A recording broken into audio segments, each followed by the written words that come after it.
जब बात आती है यूपीएससी सिविल सर्विस जैसे बड़े एग्जामिनेशन को लेकर तो डाउट भी बहुत ज़्यादा आते हैं। न्यू एस्पिरेंट के द्वारा काफ़ी ज़्यादा सवाल पूछा जाता है कि किस कोचिंग को ज्वाइन करें।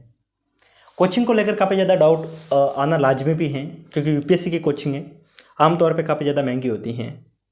इस वीडियो के अंदर मैं आपको कुछ एक पॉइंट बताऊँगा जिसके आधार पर आप एक अच्छी कोचिंग का चुनाव कर सकते हैं। और इस वीडियो के अंदर मैं आपको ये भी बताऊँगा क्या आपको कोचिंग करना ज़रूरी है या नहीं है, कोचिंग कितने ज़्यादा रिलेवेंट है, कितने ज़्यादा हेल्प करती हैं, ऑनलाइन करें या फिर ऑफलाइन करें। इस वीडियो के अंदर आपको सारी जानकारी देखने को मिल जाएगी। हेलो एवरीवन, नमस्ते India and wonderful welcome to civil aspirant. I hope आप सभी लोग काफ़ी बेहतरीन होंगे। My name is Mukesh Pukhraj and चलते हैं वीडियो को कंटिन्यू करते हैं। सबसे पहली बात कि कोचिंग ज़रूरी है या नहीं है। दोस्तों प्रैक्टिकल होकर बात करते हैं, थ्योरेटिकल बात नहीं करेंगे। कोचिंग ज़रूरी है या नहीं है, इसके अंदर सबसे पहली बात होती है कि आपको ज़रूरत है या नहीं है। आपको ज़रूरत है या नहीं, ये किस बात पर डिपेंड करता है। जैसे कि आप बीटेक कर रखे हैं, आपने आज तक किसी आर्ट्स के सब्जेक्ट को नहीं पढ़ा है और आपने पढ़ने की कोशिश की पर आपको समझ में नहीं आ रहा है, तो आपको कोचिंग की ज़रूरत है। पर यह कहे कोई व्यक्ति जिसने बीए कर रखी है, जिन्होंने शुरुआत से इन सब्जेक्टों को पढ़ा है और जिसको लगता है कि उसको कोचिंग की ज़रूरत नहीं है, तो उसके लिए नहीं है। ये तो होगी मोटे तौर पर बात। अगर हम थोड़ा सा डीप एनालाइज करके देखें तो कोचिंग कहाँ पे हेल्प करती है और कहाँ पे हेल्प नहीं करती है, इस बात को समझते हैं। दोस्तों अगर बात आती है पॉलिटी की, तो आप लक्ष्मीकांत को उठाते हैं तो आपको कई बार चीज़ें समझ में नहीं आती हैं। जब बात आती है हिस्ट्री की, तो आप स्पेक्ट्रम को पढ़ते हैं, आपको कई बार लगता है कि चीज़ें इतनी ज़्यादा समझ में नहीं आ रही हैं जितनी आनी चाहिए। ऐसा क्यों होता है? क्योंकि आपका बेस क्लियर नहीं होता। अगर आप ये कहिए अपना बेस शुरुआत में क्लियर कर ले, एनसीईआरटी के माध्यम से, बेसिक बुकों के माध्यम से, फिर समझ में नहीं आ रहा तो आप यूट्यूब के वीडियो के माध्यम से कवर कर लेते हैं। और फिर अगर आप इन बुकों को समझने की कोशिश करते हैं और अगर आपको लगता है कि आपको समझ में आ रही है, तो मैं आपको कह सकता हूं कि आपको कोचिंग की ज़रूरत नहीं है। और इसके अंदर सबसे बड़ा फैक्टर मैं आपको ये बताऊंगा कि अगर आपके पास में फाइनेंशियल सपोर्ट है, अगर आपके पास में टाइम है, तो आप कोचिंग कीजिए, क्योंकि कोचिंग से आपको कभी नुकसान नहीं होगा।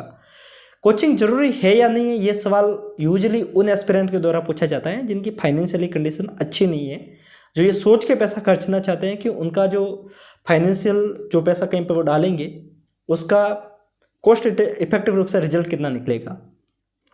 तो दोस्तों ये बात तो वो रही, इसके ऊपर मैं आपको आगे और बात बताऊंगा, लेकिन पहले वीडियो के टॉपिक के ऊपर आते हैं कि यूपीएससी कोचिंग किस हिसाब से ज्वाइन करें, बड़ी कोचिंग क्या हो सकती हैं, किस हिसाब से ज्वाइन करें।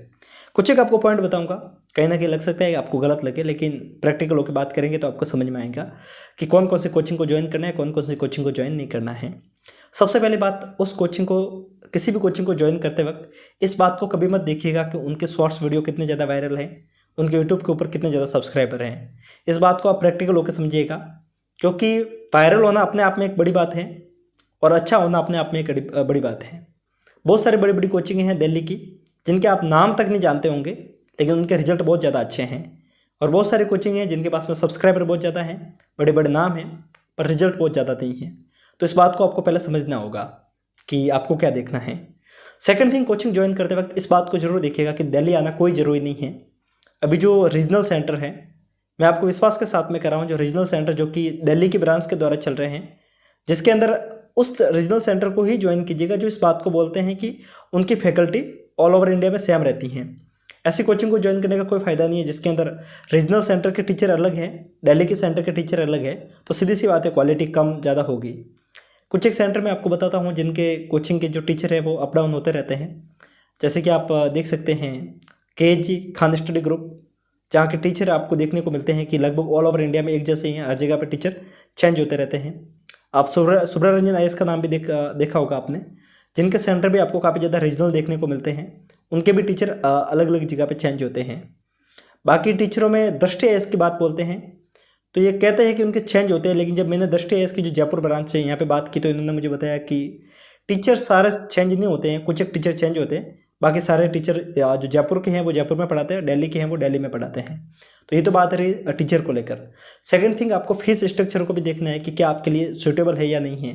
बड़े नाम के पीछे जाने का अर्थ ये नहीं है कि आपसे पैसा भरे और आपको रिजल्ट भी देखने को नहीं मिले और पैसा भी डूब जाए। ज़्यादा फीस लगने का अर्थ कभी भी ये नहीं होता कि कोचिंग बढ़िया ही होगी, इस बात को आपको गांठ बांध लेना है। और एक दो बात मैं आपको और बताना चाहूँगा कि ज़्यादा एडवर्टाइजमेंट जिस कोचिंग की हो ना, उस कोचिंग को ज्वाइन करने का ज़्यादा फायदा नहीं है। इस बात को आपको शुरुआत में समझना होगा। कारण ये है कि जो अच्छी कोचिंग होती है उनको एडवर्टाइजमेंट की नीड नहीं रहती। मैं आपको कुछ एक नाम बताया, जैसे कि अभी मैंने KG का नाम बताया, मैंने आपको सुब्रा रंजन IAS का नाम बताया। मैं आपको एक दो और कोचिंगों के नाम बताता हूँ, जैसे कि आपने बाजी रामायण रवि का नाम सुना होगा। इस कोचिंग का भी आपने नाम बहुत पॉपुलर रूप से जाना होगा, बहुत से टॉपर आपको इस कोचिंग के बारे में जानकारी देते हैं। आपने राव IAS का नाम सुना होगा, आपने नेक्स्ट IAS का नाम सुना होगा, आपने विजन IAS का नाम सुना होगा। इन कोचिंगों के, खैर विजन IAS की तो एडवर्टाइजमेंट काफ़ी ज़्यादा होती है, लेकिन आप बाकी कोचिंगों के देखेंगे तो इनकी एडवर्टाइजमेंट बहुत कम होती है, और इनके आप रिजल्ट देखेंगे तो आपको इनके रिजल्ट काफ़ी अच्छे देखने को मिलते हैं। मैं ये नहीं कह रहा हूँ कि ये कोचिंग अच्छी है, लेकिन मैं आपको ये कह रहा हूँ कि किसी भी कोचिंग को ज्वाइन करने से पहले उसका रिजल्ट को देखिए, उसके एडवर्टाइजमेंट को मत देखिए। एडवर्टाइजमेंट ज़्यादा होती है तो मतलब सीधी सी बात है कि वो सिर्फ आपको खींचने की कोशिश कर रहे हैं। मैं यहाँ पे किसका नाम ले रहा हूँ, किसका नाम नहीं ले रहा हूँ, वो आपके लिए मायने नहीं रखता। मायने ये रखता है कि मैं आपको जानकारी क्या बता रहा हूँ। इन चीज़ों को आप समझिएगा। बाकी एक और बात जो कि मैं यूजुअली बताते वक्त कतराता नहीं हूँ, इस बात को बोलते वक्त मुझे कोई भी डर नहीं लगता, वो ये है कि टॉपर्स की बातों के ऊपर विश्वास मत कीजिएगा। क्यों? मैं पहले भी मैंने इस एग्जाम्पल को दिया है, अब मैं आपको फिर से इस एग्जाम्पल को देता हूँ। मैं फिर से इस एग्जाम्पल को समझाने की कोशिश करता हूँ। आपने कोटा फैक्ट्री करके एक वेब सीरीज आई थी, शायद आपने देखी होगी। कोटा फैक्ट्री में इस बात को बताया जाता है कि जब रिजल्ट आता है उस समय टॉपर्स की खरीद फरोख्त होती है। आपने देखा होगा जीतू भैया वाली जो कोटा फैक्ट्री, उसमें इस बात को बताया जाता है कि हम आपको 5 लाख देंगे, हम आपको 10 लाख देंगे, एक टॉपर हमारा नाम कर लो, सेकंड नंबर का टॉपर हमारा नाम कर लो, थर्ड नंबर का टॉपर हमारा नाम कर लो। मैं फर्स्ट सीजन की बात कर रहा हूँ, माहेश्वरी क्लासेज, और उसके बारे में कुछ बताया गया, मुझे पूरी याद नहीं है, लेकिन इस टाइप का कॉन्सेप्ट वहाँ पे चलता है। दोस्तों ये खेल आप कहीं ना कहीं आपको UPSC में देखने को भी मिलता है। टॉपर्स की खरीद फरोख्त तो मैं नहीं कह सकता, लेकिन आपको ये देखने को जरूर मिलता है कि टॉपर्स अगर किसी कोचिंग के बारे में बता रहा है या नहीं बता रहा। मैं आपको ये नहीं कह सकता कि 100% सही है या नहीं है, लेकिन कहीं ना कहीं इस बात में UPSC के अंदर भी ऐसा होता है, क्योंकि मैंने बहुत से टॉपरों को देखा है जो कई बार किसी कोचिंग में कोई बात बोलता है, किसी और कोचिंग में कुछ बात बोलता है। तो इस बात को आपको समझना होगा कि टॉपर्स की बात के ऊपर भी आंख बंद करके विश्वास नहीं करना है। अगर आपको विश्वास करना है तो टॉपर के ब्लॉग को पढ़िए। ब्लॉग के अंदर टॉपर 100% सच बात को बोलते हैं। अगर आपको जानना है कि किस टॉपर ने कहाँ से कोचिंग की है, तो आप इस बात से समझ सकते हैं कि उसके आप ब्लॉग को देखिए। अगर आपको डाउट है कि ब्लॉग कहाँ पे मिलेंगे, तो आप हमारे टेलीग्राम ग्रुप को ज्वाइन कीजिए। वहाँ पे मैं आपको बहुत सारे टॉपरों की जो टेलीग्राम लिंक है वो दे दूंगा, वहाँ से आप समझ सकते हैं। ब्लॉग के अंदर जब टॉपर लिखता है तो वो सारी जानकारी को मेंशन कर देता है कि लाइक टेस्ट सीरीज उसने कहाँ से ज्वाइन की थी, उसने प्रीलिम्स के लिए कहाँ से ज्वाइन की थी, मेंस के लिए कहाँ से ज्वाइन की थी, इंटरव्यू उसकी गाइडेंस उसने कहाँ से ली थी। तो वहाँ से आपको एक मोटा मोटी तौर पर एक अच्छी खासी जानकारी मिल जाती है। लेकिन अगर आप वीडियो देख रहे हैं, लाइक आपने किसी कोचिंग सेंटर के वहाँ पे किसी टॉपर का वीडियो देखा, तो कोई जरूरी नहीं है कि उसने वहाँ से कोचिंग की है। हो सकता है कि उसको वहाँ पे बुलाया गया गेस्ट के तौर पे, उसने वहाँ पे इंटरव्यू दिया, आप ये सोच के जा रहे हैं तो आप सबसे बड़ी गलती कर रहे हैं। इस बात से आप बचिएगा थोड़ा सा। बाकी UPSC के अंदर कोचिंग को ज्वाइन करना या नहीं करना, इसके अंदर सबसे बड़ा महत्व रखता है, वो रखता है डेमो को। आप डेमो को देखिए, यूट्यूब के वीडियो को देखिए इनके, आपको डेमो समझ में आता है तो आप ज्वाइन कीजिए। अदरवाइज सिर्फ नाम को देख के मत कीजिएगा। तो बहुत सारे ऐसे टीचर हैं जिनका नाम काफ़ी ज़्यादा पॉपुलर है, लेकिन बच्चों को उनकी क्लासेस समझ में नहीं आती। बहुत सारे टीचर ऐसे हैं जिनका नाम पॉपुलर नहीं है, उनकी क्लासेस समझ में आती हैं। मैं आपको किसी टीचर का नाम लेकर नहीं समझाना चाहूँगा, लेकिन बहुत सारे ऐसे टीचर हैं जो काफ़ी अच्छे तरीके से पढ़ाते हैं। पर्सनली मुझे बहुत पसंद है, मुझे बहुत ज़्यादा पसंद आते हैं, मेरे फ्रेंड सर्कल में काफ़ी ज़्यादा पसंद आता है। लेकिन मेरा एक दोस्त है, उसको उनके लेक्चर समझ में नहीं आते, और वो उनको किसी और टीचर के समझ में आ जाते हैं, और जिनके हमें समझ में नहीं आते। तो ये तो डिपेंड करता है कि आपका माइंड सेट क्या है, आप किस हिसाब से समझते हैं। तो आप डेमो देखिए टीचर का, और आप इस बात को भी देखिए, किसी कोचिंग को ज्वाइन करने वाले हो तो वहाँ के फैकल्टी के बारे में पूछिए कि कौन कौन पढ़ाएगा। टीचर के बारे में जानकारी आपको गूगल के ऊपर मिल जाती है। गूगल के ऊपर टीचर का नाम डालिए, पता चल जाएगा कितना एक्सपीरियंस है कितना नहीं है। इन सारी चीज़ों को समझिएगा। एक वीडियो में फिर से बताऊँगा ऑनलाइन वर्सेज ऑफलाइन के ऊपर। अभी काफ़ी ज़्यादा न्यू बैच आ रहे हैं, जिसके अंदर UPSC वाला काफ़ी ज़्यादा पॉपुलर हो रहा है। खान सर का भी बैच आएगा, तो क्या है, किस हिसाब से काम करेगा, इसके ऊपर अपन एक डिटेल में वीडियो में बात फिर करेंगे।